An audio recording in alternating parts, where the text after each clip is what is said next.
कहते हैं कि सावन का महीना हो या भगवान का मास, पुरुषोत्तम मास, उसमें जो भी भगवान का नाम लिया जाता है वो 100 गुना फल देता है। तेरा पल पल बीता जाए मुख से, जप ले नमः शिवाय, ओम नमः शिवाय, ओम नमः शिवाय।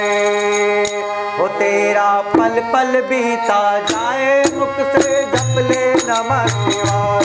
तेरा पल पल बीता जाए मुख से, जप ले नमः शिवाय। तेरा पल पल बीता जाए मुख से, जप ले नमः शिवाय। तेरा पल पल बीता जाए मुख से, जप ले नमः शिवाय।